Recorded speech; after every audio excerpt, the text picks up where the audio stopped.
Hello, encouragers. I'm Rebecca Scott, wife, mother of 4, author, and owner and designer of Rebecca Scott Designs. I'm here to encourage you, to make you feel the I can do this spirit each and every day of our awesome journeys to fulfill those many important roles. I believe we are fully equipped to execute, and I will provide you with as much knowledge and practices and systems as I can to help you understand just what I know you can do. Execute. We got this.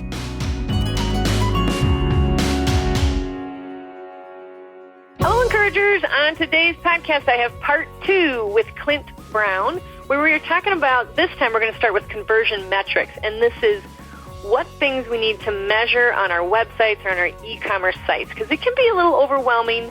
You know, as we talked about in part 1, like, we know it. Like, we can download very easily, like, a Google Doc of what you should measure, but whether or not they speak to us is a whole nother thing. So I always love how Clint explains it and gives us examples and breaks it down, because while we would like to ignore it and get right back to making or servicing or, well, it's growing. I think it's growing. Yeah, I think it's growing. I'm making money. We really don't know. And so these metrics are really important if you really do want to grow. And even if you don't necessarily want to grow, but you'd like to pay yourself more or pay your team more, measuring these will help you. You won't waste time doing things that don't work, and you'll spend more time doing the things that do work for your unique business, because some of these examples, even in part 1, you may get better engagement from a video than you do a post, and that's just because people love to see your animation.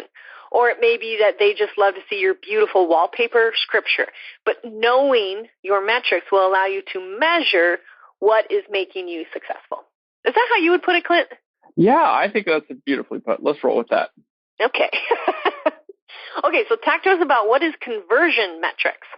Yeah, just to remind people, if you haven't listened to part 1, go back and do that. We use the analogy of either a lemonade stand or Rebecca at a trade show to let you think about it in an analog world, right, in a belly-to-belly world.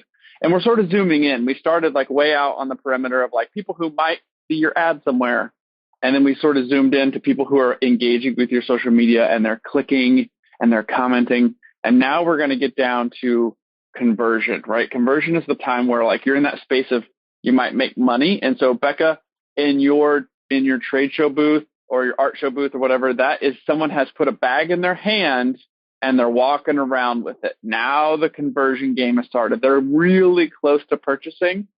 And you know, as a seller, ooh, they're holding that bag. I've got to comment on them. I've got to help them make the right decision. I got to confirm their decision and maybe help them find an additional product. That's really important. So we're at that point in the discussion. Okay. So in the digital world, right, on your website, one of the things you certainly will get metrics of if you have an e-commerce site is your shopping cart abandonment rate or checkout abandonment. And I think that this can be really discouraging for owners, I find. They get very hung up on these numbers and say, oh, our shopping cart abandonment rate is high. Well, you think about your behavior as a consumer. If you're like me, sometimes you put stuff in your cart just to see what the total is, to see if you got the budget for it. Yeah. Right? And you go, oh, geez, that's too much money for this. I don't have the budget for that this month. And then you don't buy. Well, now you're one of their cart abandons, right? Because you put it all in there.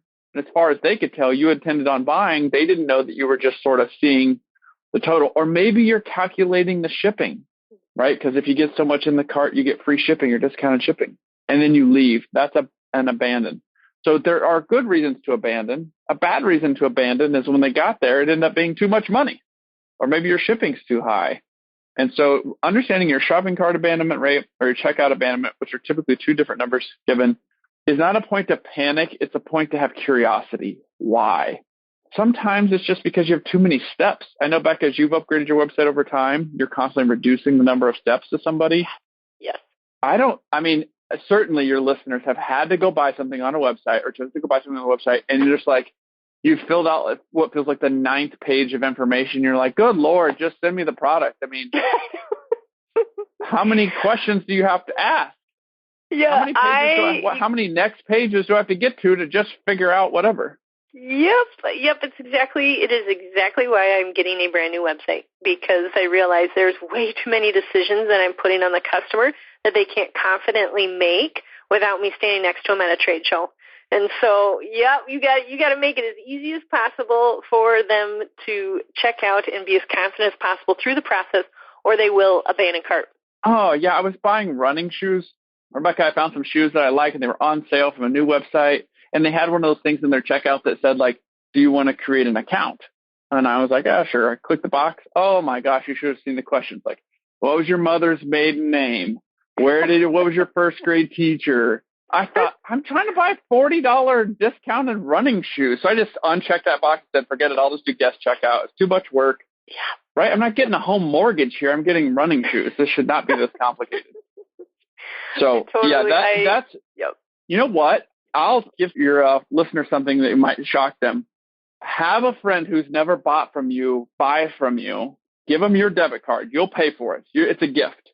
And you sit there and watch them navigate your website and try to check out and don't say one word. And see if they're confused. See how long it takes. See if they're frustrated. See if they have questions. You might be surprised that people who even know and like and trust you have hiccups in your website. It's a real pain for them. So say, look, we could spend $40 on my debit card, buy anything on my website you want. I just want to watch you do it. And literally look over their shoulder as they're on the laptop, and you might be surprised at where you have shopping cart and checkout issues. And that would impact your abandonment rates. Yep, and this goes back to that curse of knowledge. What do you think you know everything about your process, but so you don't think that it's probably you always know there's flaws, but yeah, that's an excellent experience is to watch someone else go through it, you know? Yeah, so the next one, Becca, I have, go right ahead. We're both eager. I am interested in this because I've heard Lauren in some of our meetings together talk about this, and I go, wait, I kind of understand it, so I'm anxious for you to break it down. Yeah, so we're going to talk to, and I'm assuming you're referencing the micro to macro. Yes. Yeah, so the idea here is what little bitty behavior, what little single step actually has a macro. So micro small, macro is big, right? If you're at the same age as Becca and I, you remember micro machines from the 80s, right? Micro small. Oh, yeah. Macro means really big. What little steps, little decisions lead to a big decision, and the big decision in the e-commerce world is a purchase. Mm-hmm. Becca, you would be very encouraged to find out if you just put the button in a new spot, more people buy. Or you'd be very discouraged to know that the email was too long and they never got to the place to click. Those are little bitty things that lead to big things. Mm. This takes a little bit more curiosity, a little bit more discovery, and it matters. And so this is a little bit more nerdy. But for those people who are sort of stepping into a little more intermediate user, you can do something called, you can have goals with like Google Analytics or many other platforms. And you can say, I want to know how many people click this button and then buy. For instance, a lot of websites, people go to your About Us page in high numbers, but then they can't get to the About Us page to a shopping decision very easily. And so Google Analytics would show you this. That might be a little step. They're taking a little side step to just see if they like your company, but then they're having a hard time getting back to the product. That one little thing is having a big impact on your sales. So that would be a micro to macro. And you could say, how many people do the little thing? Maybe that's opt into your email. Maybe that's watch a video. Compared to how many of those people buy, that would be a micro to macro conversion. Okay. Now that I can think of several different opinions where that matters. Like for us, and tell me if this is wrong or not, a micro decision is we're at a show, they say they like it, but they're not ready to buy, but I can tell that they're not leaving the booth quickly. And I'm like, gosh, they're just kind of lingering. So what I do is I grab a business card that has blank lines on the background of it because I can tell they're just about ready to go. I said, did you want me to write down a style or a fabric you were liking? That way when you go to the website, you can find it easier? Yes. Oh, thank you. I can't. Is this Boomerang Melissa with the clasp or with the snap? I'm like, oh, yes, let me show you. So I write it on the back. I say Melissa and Boomerang. I show them on my iPad. Here it is where you can select snap or clasp. Here you go. And they're like, oh, my gosh, thank you so much. They leave. It may be 2 weeks. It may be 6 months. It may be a half an hour when they go to get their nachos and lemonade that they check out because it was a micro decision on my behalf to go, I'm just going to put lines on the back of this card so that there's one more touch point with them to the macro decision of making the purchase. That is a perfect example. And it really, from a cost standpoint, that wasn't an expensive thing for you to do. That's you being very astute to a little micro moment for them, but it led to a big thing because you as a business owner being away from your husband and kids and working farm and your huge team, we need you to make money when you go and sell all the bags that you spent money. We need that to be a successful venture for you. So those little micro decisions have a macro impact. That's a great example. And it's a way to serve them well. So if I would have just given them a card and they would have gone to my website and they don't know me, they don't know how I engage, I am looking at them and wondering like, hey, what stage of life are you in? Do you have kiddos? Are you working mom? Are you minimalist? Do you carry the bag that you're currently carrying, or is that just for today? So I ask all of these lead-up questions so that I'm not salesy. I'm serving them, and I'm not going to sell them a Phoebe when it turns out all they want is an Aaron, which is our smaller minimalist bag. So those questions all lead up to those little micro decisions or those micro questions to them is helping lead up to the macro conversion. Yeah, absolutely. That's a perfect example. You got it. I aced it, everybody. Woohoo! Woohoo! Okay, I understand this one, your average order value, which I could not tell you on the spot, but I know how to find it. Yeah, your average order value is pretty simple. And it would be how many transactions you had during a period of time. So let's say in 2020, you look back and it's like, how many transactions I had? I had 500 transactions, right? And how much total money did you make? Let's say that you made $500,000 on 500 transactions. Then your average order is $1,000 per transaction. And that matters because you want that number to go up, meaning you want to make sure that your customers are finding everything they need. And for your business, you want to have a little more dollars per customer. And so knowing your average order value matters. In retail, sometimes it's considered average cart, average tickets, average swipe. Like I managed Starbucks when I was a kid. Boy, we knew that the average order of Starbucks, I think at that time was like $16.53. That means we can expect every single person to come in line and when they swipe their debit card to do $16, which if you've ever been to Starbucks, that's not very hard to do. And they want that to be $17. That's why they ask you if you want a pastry or would you like a bigger size or would you like to try something? They're trying to inch that upwards. And so it's a good one to know how much money are you generating per order, not per customer, because some customers buy many, many times, but per transaction. I think this is good too, because once you know that, you can go back to the other metrics that we were talking about and explore why it's not going up or how to get it to go up. Like you can kind of, look and be the detective and be the scientist in your own business and go, okay, why is it like that for the last year? Because it should be increasing. So are they not able to search on my website? Am I not providing enough opportunities after they, add it to their cart where it says people who bought this might like this? What a powerful sentence, especially from others. Like as soon as that is on option, I'm like, these people love me. I need that top two, right? I'll tell you something, Becca, I did this and I'll let your listeners steal this. I had a retail client. And her average ticket value was a certain number of dollars. I don't remember. Let's say it was 50 just for a round number. It was more than that, but I think that's a safe number. And she says, geez, is that all? I feel like some customers buy more. And I said, well, the number showed that it's $50. And she was like, well, how do we get it up? And I said, what's the craziest idea you can come up with to have that number go up by 10 times? She's like, oh my gosh, how in the world would I come up with an idea to have people on average spend 10 times as much money? I'm like, just lay it on me. Come up with the wackiest thing you think is totally impossible. So she has this idea where basically you can get assigned a staff person to shop with you in the store. That was her crazy idea, like just a private shopper on staff. Okay. And it made her average order go up 10 times. 10 times. Yep. By one idea, one wacky idea that was in her head. I had no prompting from me other than to challenge her. She had this genius idea to make her average order value go up by a factor of 10. I'm willing to bet you have a listener or two that has some wacky idea that they're scared of. And then once they run their numbers and they find their average order value is $32 or $112, and they want to go big, they might know something that seems so over the top that their customers really respond to well. She did, and she's quite grateful for it. Oh, I love it. I love that you gave permission for that too. You guys think that through, and I want to hear about it. Love it.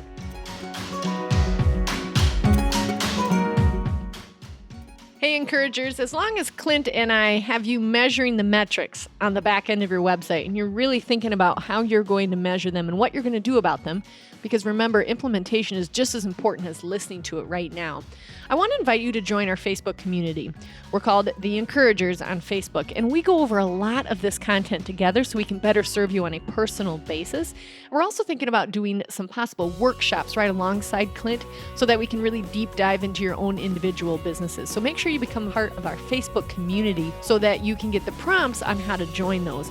Also doing more on the community with Andy Jorgensen, who will also help us measure the metrics, and especially for Shopify sites, how to amp up our sales and serve our customers better. So I invite you, please join our Facebook community. I'd love to get to know you.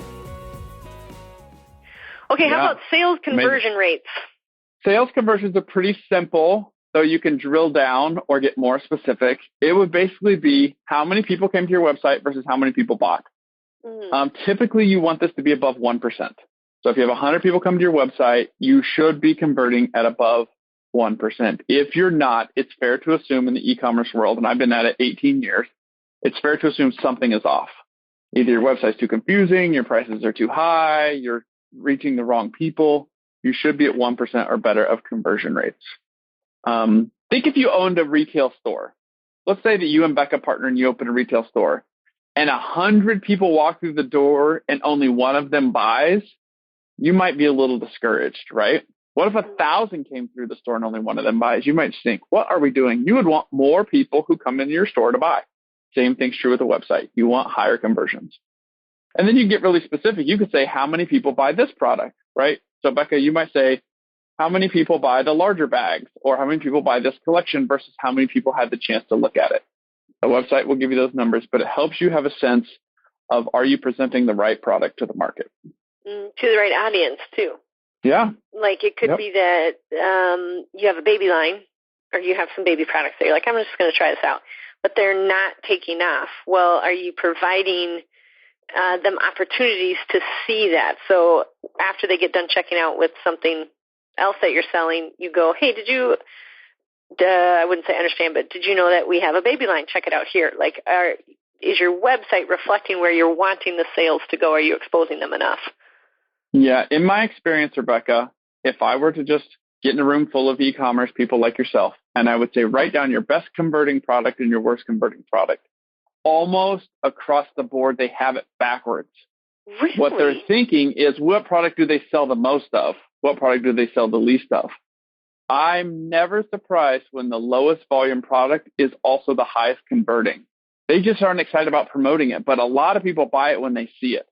I was helping a customer sell PPE stuff, right? Masks and hand gels and stuff. Well, he's not excited about the gowns because gowns are boring, right? You sell them to hospitals. But man, is the conversion rate on gowns really high. We just never market it enough. He's really excited about the masks, which had a much lower conversion rate. And so they always have it backwards. And because they're thinking, what do we sell a lot of? But the thing you sell a lot of, you might not sell to a very high percentage of the people who actually see it. And it might be the other way around. So that's really interesting to dig into. Oh, yeah, that's a great analogy. Huh. Okay, now this, I think, is how you retain who you are targeting. So what is retention metrics? Yeah, retention metrics is basically that. Like, once you've done all this work, Becca, you put one of your staffers on the road to a show, you had social media posts, you promoted those posts, you did a podcast, you did all this work, and you finally got a customer. Somebody finally made the decision to buy a bag. Your hope and expectation and prayer is that at some point in the future, they would buy another one. Mm-hmm. At that point, you've retained them as a customer. So these numbers have to do with, like, are they sticking around as a customer? So the first one is just customer retention rate, which is a basic one that I think everybody should know. It's basically like, which one of your customers did you maintain as customers over time? Typically, the way to see that is they purchased again. Now, if you have subscriptions, it's how many people keep subscribing, right? They just keep paying. But for those of us who don't have subscriptions, the question is, how many of your customers, Becca, buy a second bag? Mm-hmm. That would be a retention number. So you say, out of 1,000 people who buy bags, a certain number below that buy 2 bags. Let's say it's 200 out of 1,000. I have no idea. So let's say it was 200 out of 1,000, and then your retention rate is 20% because they came back again. Okay. And this is important to know because then you know how well you serve them. Again, if you're going away and the sales make you uncomfortable, this is just how well did you serve them? Do they want to come back and purchase from you because it was painless and it was exciting and you delivered on your guarantee and they thought it was fun? Like it goes back to, again, serving them well if they're coming back to you. Also, it's important to have on your back end of your website that a history for them to see what they ordered before. So again, that curse of knowledge, they go on, they're like, gosh, I super liked that purse, but I cannot remember for the life of me. Is it this one? It kind of looks like this one. I can't remember if it blah, blah, blah. But if they can log into their customer account, even though they hopefully didn't have to answer about their first cousin's firstborn son's birthday, but it was easy enough to fill out, then they could see like, oh, it was a Jill. Perfect. I want the wallet to go with it. Like it has to be also non-cumbersome for them to purchase again so that your retention rate stays high. Yeah, and every one of us is a customer of businesses somewhere in our life. I guarantee you there are businesses you have tried once and never went back, and there are businesses that you give money to without even thinking about it. The question is why? Why? Why did you try that tire store once and you never went back, and why do you give the local coffee shop money every morning? Make a list. You might be surprised that you have intuition as a customer, and then just can you bring that forward to your customers? I bet they're just like you. Yeah, so good. Okay, customer lifetime value. Yeah, so customer lifetime value really is just that. If someone becomes your customer, on average, how much do they spend with you over the life of the customer? So for those of you who've kept good records, you might know that you've had 5,000 customers over time. And you will know not orders, customers. And then you know what your total sales have been. You divide those two, and you will know on average, a customer over the lifetime of being a customer spends probably $110 or $517. Because if you're like Becca wants to have a relationship with you in the long run.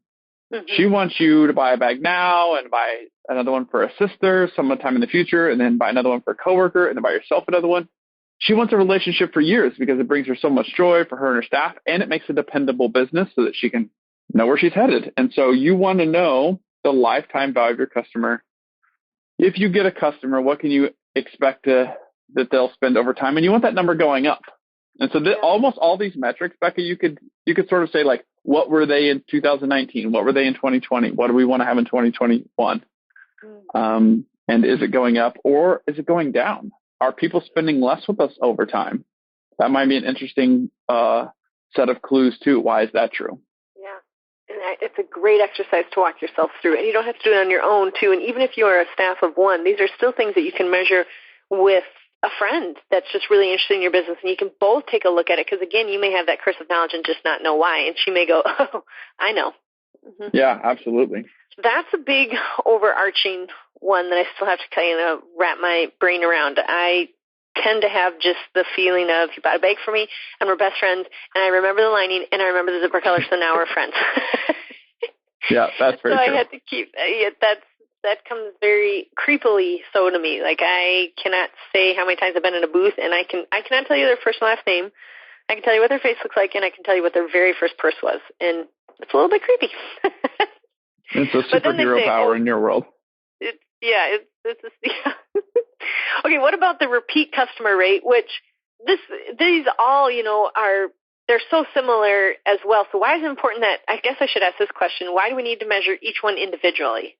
Well, there's just nuance with each one. Repeat customer rate is quite similar to the retention rate. Retention typically applies more towards the subscription model, which I mentioned, because they want to retain you. Like if you got a Netflix account, they want to keep you paying. And so a repeat customer rate would just be a similar version of that. It's just basically how many people have made multiple purchases and what's the likelihood they're going to make a multiple purchase. Retention rate is over time. Repeat rate is just how often does it happen? Do you get a second purchase? So that would be like 1 in 10 or 10% or 1 in 50 make a second purchase. And then you could even know how often that happens. And if it is too low, you can introduce some things that will make them want to repeat their purchases over. So I know in my business they are not going to spend $230 every single month. They may not switch out their purses that frequently, but how can I get them to make a purchase every single month that coordinates with their purse that they probably buy quarterly? So I think through those kind of metrics when I'm thinking about a repeat sale. Well, yeah, and when does it happen? I just ran a survey for a company to get some clarity on this because we were having a hard time with the metrics figuring out who was ordering when. And I basically just sent out a survey and said, hey, we want to serve you better. We're trying to figure out how often you buy products like ours and if you're looking for anything in the market that we're not providing. And the number one answer was people buy the product every 30 days. Well, we thought it was much longer. So what that meant was his sales staff knew to just make a note when someone buys, call them in about 25 days and see if they need to make another purchase because they told us that they buy about every 30 days. So it changed our behavior, but to understand how we retain customers and how we get repeat customers. And their repeat, the thing that's causing them to repeat is a once a month buying behavior. Good. Okay, refund and return rate. Yuck, ew. But I guess we do have to talk about it. Mm-hmm. Yeah, this has got to be really low. Okay. If you're in e-commerce, you probably will be penalized if you ever have over 1% returns. So like if you use PayPal or Stripe, they will get very grumpy if you have high returns because they want happy customers. And so if I were to go analyze a business and your return rate was above 1%, or refund rate was above 1%, I would be concerned and I would want to know what in the world is going on. Typically, it's misaligned expectations or you have a faulty product. Both of those are fixable, right? Your customers think they're getting one thing and they're getting another, or you've got a product error you need to fix. And typically that can be remedied right away. But I would want to know what it was just to make sure that someone's not selling a lot of stuff that they're not revealing the fact that a lot of it gets returned. Yeah, you gotta dig into that when thankfully, blessedly, we don't have to do a lot of that, but you do need to measure that and get feedback. The earlier you get feedback, the quicker you can change. Okay, our last one is e-commerce churn rate. This, I have no idea. Churn rate is part of the flip side, and I've got a train coming by my office here, so if you hear a train in the background, it's not my children this time, it's just a train. E-commerce churn rates is basically the number of people you lose over a given time. So churn is just a more acceptable word towards we did not retain the customer. It's sort of the flip side of retention. And so if people are coming and they are not coming back, that is churn. You sort of churned them like butter. You've stirred up some new customers.